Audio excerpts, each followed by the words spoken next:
Hello everyone, कैसे हैं आप सब। मैं हूं घनश्याम सैनी और आप मुझे देख रहे हैं यूट्यूब चैनल केमिस्ट्री धाम पर। हम पढ़ रहे हैं कक्षा 12 का इलेक्ट्रोकेमिस्ट्री और अपना रिसेंटली जो टॉपिक चल रहा था वो चल रहा था बैटरीज, जिसमें प्राइमरी बैटरीज अपन ने पढ़ लिया है, सेकेंडरी बैटरीज में अपन ने पढ़ लिया लेड स्टोरेज सेल और दूसरा अपन ने पढ़ लिया था कैडमियम निकल सेल। कल की क्लास में मैंने चलते चलते आपको कहा था कि कल बहुत ही महत्वपूर्ण सेल पढ़ने जाएंगे अपन, जिसका नाम है ईंधन सेल। अब देखिए, पहले तो इस ईंधन सेल की जरूरत क्यों पड़ी और उसके बाद में इस सेल को पढ़ेंगे अपन। तो बिल्कुल ध्यान से समझिएगा, जो अपना परंपरागत रूप से विद्युत उत्पादन का जो तरीका है वो तरीका क्या है भाई। अपन परंपरागत रूप से विद्युत उत्पादन जो करवाते हैं वो करवाते हैं उष्मीय संयंत्रों में। उष्मीय संयंत्रों के द्वारा विद्युत उत्पादन करवाया जा रहा है और उनमें होता क्या है, जैसे कोयला है, प्राकृतिक गैस है, तेल है। इनके दहन से जो ऊर्जा प्राप्त हो रही है उसका उपयोग अपन किस में कर रहे थे, उच्च दाब पर जल की वाष्प बनाने में। और उस वाष्प से क्या घुमाए जा रहे थे, टरबाइन घुमाए जा रहे थे और टरबाइन से विद्युत का उत्पादन किया जा रहा था। ठीक है, रिसेंटली अब भी यही चल रहा है, ऐसा कुछ नहीं है भाई। जल को उच्च दाब पर वाष्प में कन्वर्ट कर लेते और उच्च दाब वाली वाष्प में कन्वर्ट होने के पश्चात उससे अपन टरबाइन घुमाते थे और टरबाइन से विद्युत का उत्पादन होता था। यही है और अब भी यही चल रहा है। लेकिन उस उष्मीय संयंत्रों में प्रदूषण की समस्या बहुत ज्यादा है। हम खुद देखते हैं कि भाई आसपास में जहां पर भी ये संयंत्र लगे हुए हैं वहां का आसपास का एरिया बहुत ज्यादा प्रदूषित हो जाता है, क्योंकि इसमें खूब सारी जहरीली गैसें निकलती हैं। आप खुद जानते हो, यदि कोयले को जलाया जाएगा तो बहुत सारी जहरीली कार्बन डाइऑक्साइड है, कार्बन मोनोऑक्साइड गैसेज है, ये गैसेज बाहर निकलती हैं। इससे पर्यावरण प्रदूषण बहुत ज्यादा होता है। तो फिर वैज्ञानिकों ने कुछ उसका विकल्प तलाशने का प्रयास किया कि क्यों ना अपन इस प्रकार के गैल्वेनी सेल बनाएं। गैल्वेनी सेल वही जो केमिकल एनर्जी को किसमें कन्वर्ट कर दे, इलेक्ट्रिकल एनर्जी में। तो साइंटिस्ट का ये माइंड सेट हुआ कि भाई क्यों ना अपन इस प्रकार के सेल बनाएं, गैल्वेनी सेल बनाएं कि उनसे पर्यावरण प्रदूषण तो कम से कम हो और उन सेलों की दक्षता बहुत अच्छी हो। तो इसके लिए जो बनाया गया वो सेल था ईंधन सेल, जिसको अपन कहते हैं फ्यूल सेल। और फ्यूल सेल में देखिए क्या होता है, इसमें अपन जो सप्लाई करवाते हैं भाई, हाइड्रोजन है, ऑक्सीजन है, मेथेनॉल है, इस प्रकार से इनको अपन अभिक्रमक के रूप में प्रयुक्त करते हैं, पहली चीज तो। और इन सेलों में क्या है, ये जो सप्लाई होती रहती है भाई, इलेक्ट्रोलाइट अपन उसकी बात कर रहे थे ना गैल्वेनी सेलों में, तो उनकी जगह पर अपन क्या ले रहे हैं यहाँ पर, हाइड्रोजन, ऑक्सीजन ये ले रहे हैं यहाँ पर। तो इनकी क्या है, सप्लाई बराबर रहती है और उस सेल में जो अतिरिक्त उत्पाद बन रहा है, जो अतिरिक्त पदार्थ बन रहा है, उसे बाहर निकाल लिया जाता है। यानी ये सेल अनवरत रूप से कार्य करते रहते हैं। ये बात, ये शब्द आप मेरे समझ जाओगे जब मैं इस ईंधन सेल को आपको पढ़ाऊंगा। ठीक है, तो ईंधन सेल के लिए जरूर सबसे बढ़िया चीज क्या रही ईंधन सेल में, वो ये रही कि इनकी दक्षता है वो समय के साथ में गिरती नहीं है। पहली चीज तो क्यों, क्योंकि सप्लाई लगातार बनी रहती है। जैसे आज अपन पढ़ेंगे हाइड्रोजन ऑक्सीजन H2O2 से ईंधन सेल। हाइड्रोजन और ऑक्सीजन से निर्मित जो सेल है उस सेल को आज अपन पढ़ेंगे। इस सेल का इतना गुणकारी है ये और इतना उपयोगी सेल है कि भाई इस सेल को उपयोग अपोलो अंतरिक्ष जो कार्यक्रम था उस कार्यक्रम में भी इसका उपयोग किया गया था। यहां देखिएगा क्या है, मैं ये लिखा है हाइड्रोजन और ऑक्सीजन मिलकर के जल बनाए और प्लस एनर्जी। इस एनर्जी को डायरेक्टली इलेक्ट्रिकल एनर्जी में कन्वर्ट कर दिया जाता है। इसका मतलब बीच में किसी प्रकार का टरबाइन वगैरह वाला कोई सिस्टम नहीं रखना है। यहां क्या है, हाइड्रोजन और ऑक्सीजन से क्रिया करवा करके जल बनेगा और जल के साथ में ही इलेक्ट्रिकल एनर्जी, मैं यहां एनर्जी को सीधा नाम क्या दे रहा हूं, इलेक्ट्रिकल एनर्जी प्राप्त हो जाएगी अपने। तो अपोलो जो अंतरिक्ष कार्यक्रम था, उस अंतरिक्ष कार्यक्रम में हाइड्रोजन और ऑक्सीजन गैस की सप्लाई से क्या बनाया गया, जल बनाया गया। इस जल का उपयोग तो किसी में कर लिया भाई, ये जलवाष्प है एक प्रकार से, इसको कंडेंस किया गया संघनित करके और इसका जल बन गया। जल का उपयोग तो कर लिया गया अपोलो अंतरिक्ष यान में जो यात्री गए थे उनके जल उपयोग हेतु, पीने योग्य जल। ठीक है, और उसके बाद में जो अतिरिक्त एनर्जी निकली उसका उपयोग किसमें किया गया, विद्युत ऊर्जा के रूप में। क्लियर हो गई बात। अब यहां पर देखिए, हाइड्रोजन और ऑक्सीजन जब डायरेक्ट दोनों को एक साथ दोनों की रिएक्शन करवाते हैं तो यह विस्फोटक रिएक्शन है भाई। डायरेक्ट तो नॉर्मल टेम्परेचर पे तो हो ही नहीं सकती, पॉसिबल ही नहीं। तो तो ये एक विस्फोटक है, इसके लिए एक विशेष प्रकार का सेल तैयार किया गया। उस सेल की स्ट्रक्चर मैं आपको बताने जा रहा हूं और उसके बाद इसे डीपली अपन पढ़ेंगे। देखिए सेल क्या है, एक इस प्रकार का चेंबर, ये रहा, और इधर मैंने ये कर दिया। चलिए सर,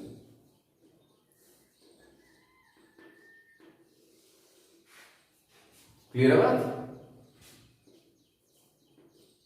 अब देखिए यहां देखिएगा, इस जो चेंबर मैंने बनाया है, इस चेंबर में अपन ग्रेफाइट के रोड लगाते हैं। ठीक है, ग्रेफाइट की रोड देखिएगा किस प्रकार से, जैसे मैंने एक ग्रेफाइट का रोड ये लगा दिया और एक ग्रेफाइट का ये लगा दिया। ग्रेफाइट रोड से मतलब ये है कि कार्बन है, सीधी सीधी बात है।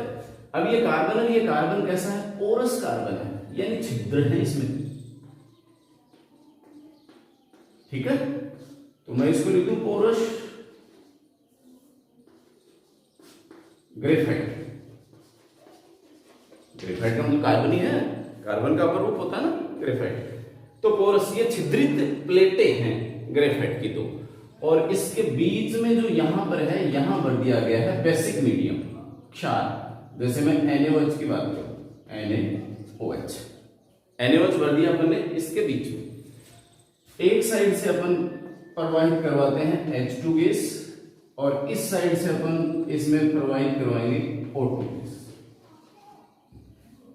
ठीक है, यहां क्या क्या प्रक्रिया होनी है वो तो अपन बाद में चर्चा करेंगे। हाइड्रोजन गैस इसमें प्रवेश करती है, ठीक है, इधर से ऑक्सीजन गैस प्रवेश करती है, और यहां से जल मुक्त हो जाता है H2, ठीक है, जिसे कंडेंस कर लिया जाता है। और यहां देखिएगा अब क्या होगा, किस प्रकार से रिएक्शन होगा। मैं यहां एक बार सर्किट कंप्लीट कर देता हूं। यहां कोई अप्लायंसेस लगा दिया अपन ने, और इसका कनेक्शन हो गया ये। ठीक है, तो यहां पर एक प्रकार का मैंने आउटलाइन बना दिया है, इसको पूरा समझने वाले हैं अपन, इसलिए घबराने की कोई दिक्कत नहीं है। एक बार इस डायग्राम को बहुत अच्छे से आप चेक कर लीजिए। चेक कर लिया? अब देखिए क्या करते हैं अपन, हाइड्रोजन और ऑक्सीजन गैस को इसके अंदर बुलबुलों के रूप में संरंध्र जो कार्बन इलेक्ट्रोड है, और उस ग्रेफाइट या कार्बन इलेक्ट्रोड में कह दूं इनको, कार्बन इलेक्ट्रोड। तो हाइड्रोजन और ऑक्सीजन गैस को इन कार्बन इलेक्ट्रोडों के माध्यम से इस NaOH के अंदर, सांद्र जो NaOH है इसके अंदर प्रवाहित करवाया जाता है।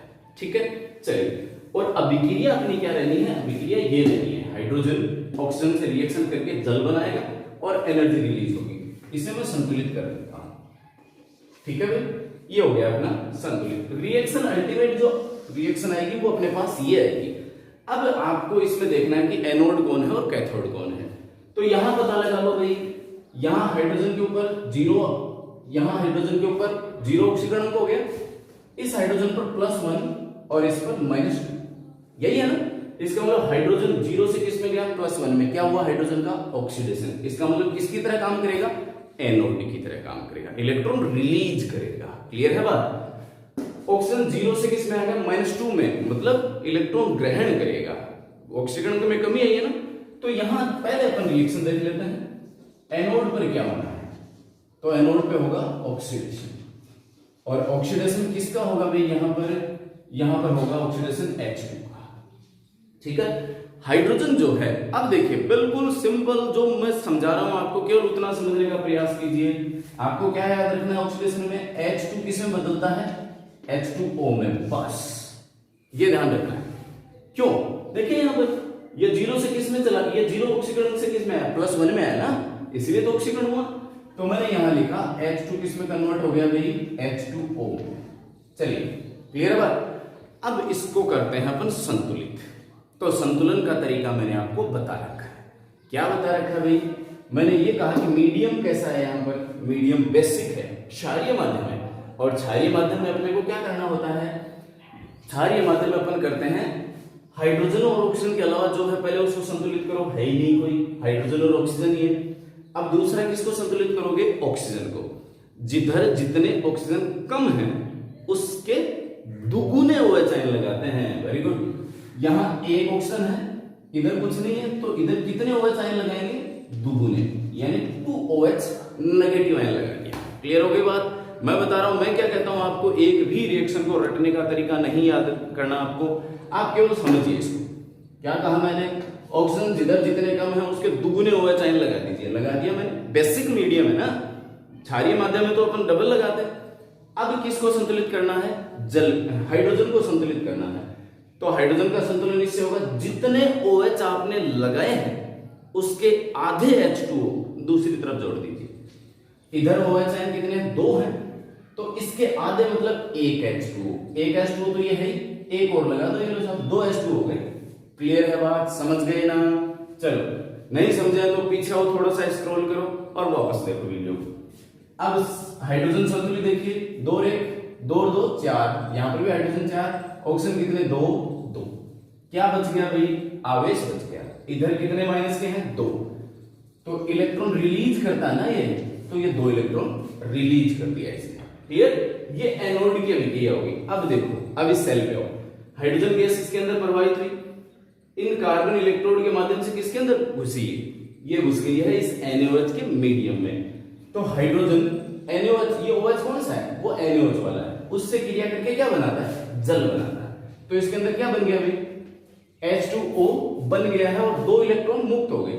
ये इलेक्ट्रॉन यहां है, छड़ पे रह गए भाई, विलियन में तो नहीं जाएंगे ना, कार्बन छड़ पे रह गए, जो ग्रेफाइट की छड़ है, अच्छी सुचालक होती है। तो यहां से अब इस ये इलेक्ट्रॉन कहां गमन होना शुरू, तो ये किसकी तरह काम कर रहा है? एनोड की तरह। तो इलेक्ट्रॉन निकले भाई यहां से, इलेक्ट्रॉन का निकलना शुरू हो गया। इलेक्ट्रॉन की डायरेक्शन दिखा रहा हूं मैं यहां पर, और इधर अब ये इलेक्ट्रॉन क्या है? यहां प्रवेश करेंगे, तो इधर से तो इलेक्ट्रॉन बाहर निकल रहे हैं, यहां इलेक्ट्रॉन आ रहे हैं। अब इसमें देख लेते हैं कि यहां क्या बना। तो वो छड़ करेगी किसकी तरह काम? कैथोड की तरह। कैथोड पे क्या होगा भाई? रिडक्शन। कैथोड पे होना है रिडक्शन। तो रिडक्शन किसका होता है? ऑक्सीजन का। अब लीजिए साहब O2। अब आपको पता है कि भाई H2 ने तो H2O बना दिया, अब O2 क्या बनाएगा? भूल जाओ आपकी O2 क्या बनाएगा, मुझे तो याद ही नहीं। तो मैं इसको यूं ही मान लेता हूं O2 बस। आगे क्या? तो मैं यहीं से संतुलन शुरू करता हूं इसका। ठीक है, मुझे पता ही नहीं क्या बनाएगा, तो यहां से मैं संतुलन करता हूं शुरू भाई। जिधर जितने ऑक्सीजन कम, जिधर जितने ऑक्सीजन कम उसके दुगुने OH आयन लगाने हैं। इधर कितने ऑक्सीजन है? 2 है, तो इधर कितने OH आयन लगाओगे? 4 OH माइनस।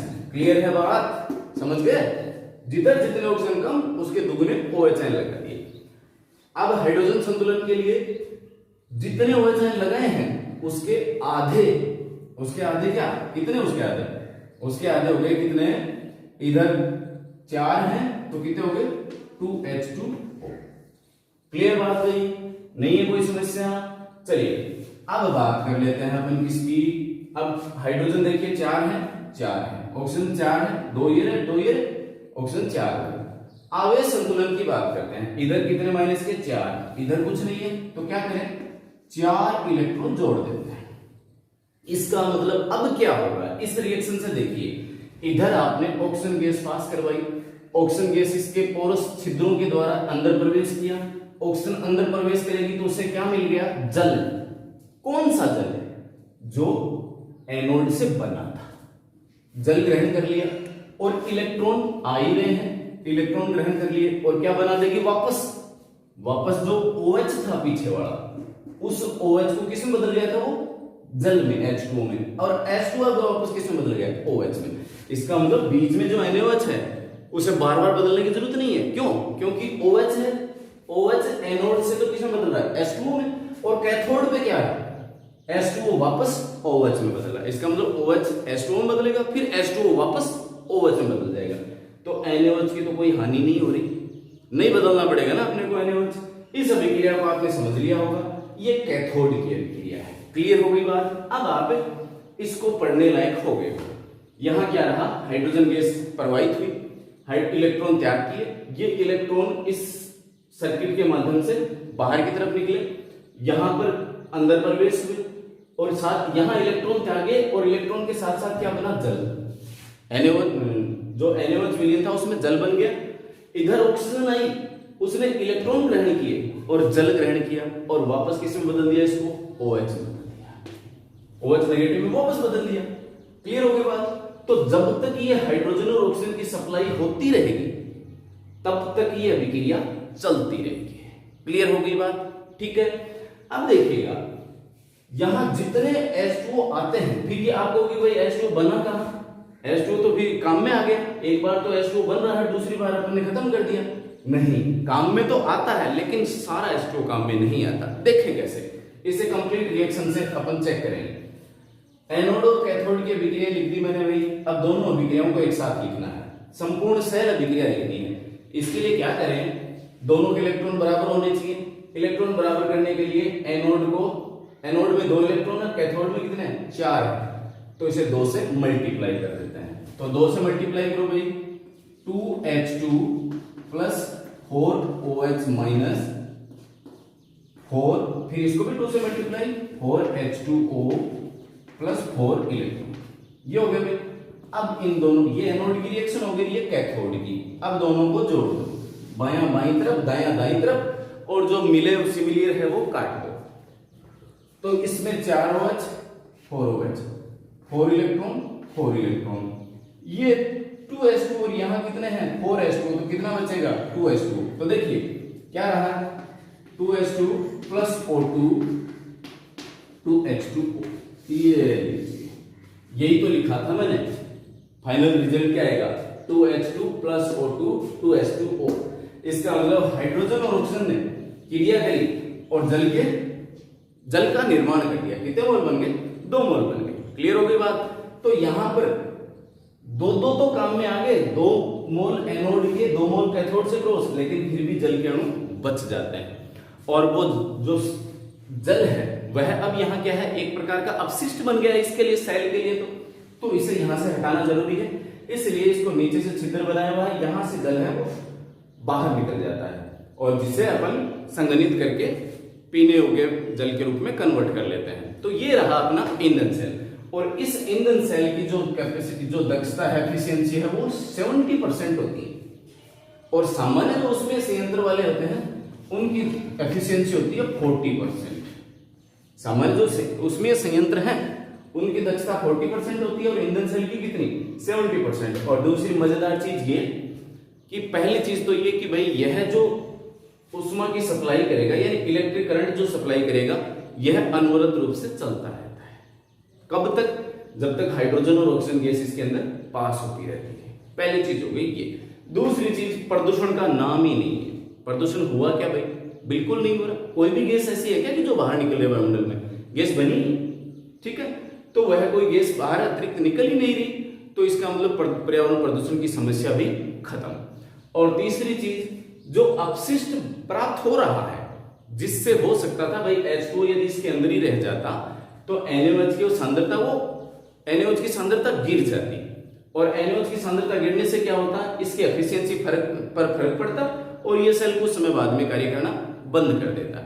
लेकिन यहां पर क्या हुआ, जो H2O बना उसे आउट कर दिया अपन और कंडेंस कर लिया, संघनित करके किसमें कन्वर्ट कर लिया, पीने योग्य जल में अपन ने इसको कन्वर्ट कर लिया, जो कि खुद एक उपयोगी, तो H2O भी उपयोगी, यानी इसका अपशिष्ट भी उपयोगी है, इसकी एनर्जी भी उपयोगी है, और इसको दी जाने वाली हाइड्रोजन और ऑक्सीजन गैस भी इजीली आराम से उपलब्ध हो जाती है। तो ये रहा अपना आज का अपना लेक्चर था, जिसमें अपन ने पढ़ा फ्यूल सेल। आई होप कि आपको बहुत अच्छे से समझ में आया होगा। मैंने रिएक्शन आपको बताई है इतने इजी तरीके से। एनोड पे ऑक्सीडेशन हो रहा है, कैथोड पे रिडक्शन हो रहा है, कंप्लीट सेल अभिक्रिया मैंने इस प्रकार से आपको लिखकर बताई है। आप, आई होप कि आपको बहुत अच्छे से समझ में आया होगा। पढ़ते रहिए, आप बने रहिए केमिस्ट्री धाम के साथ। Thank you.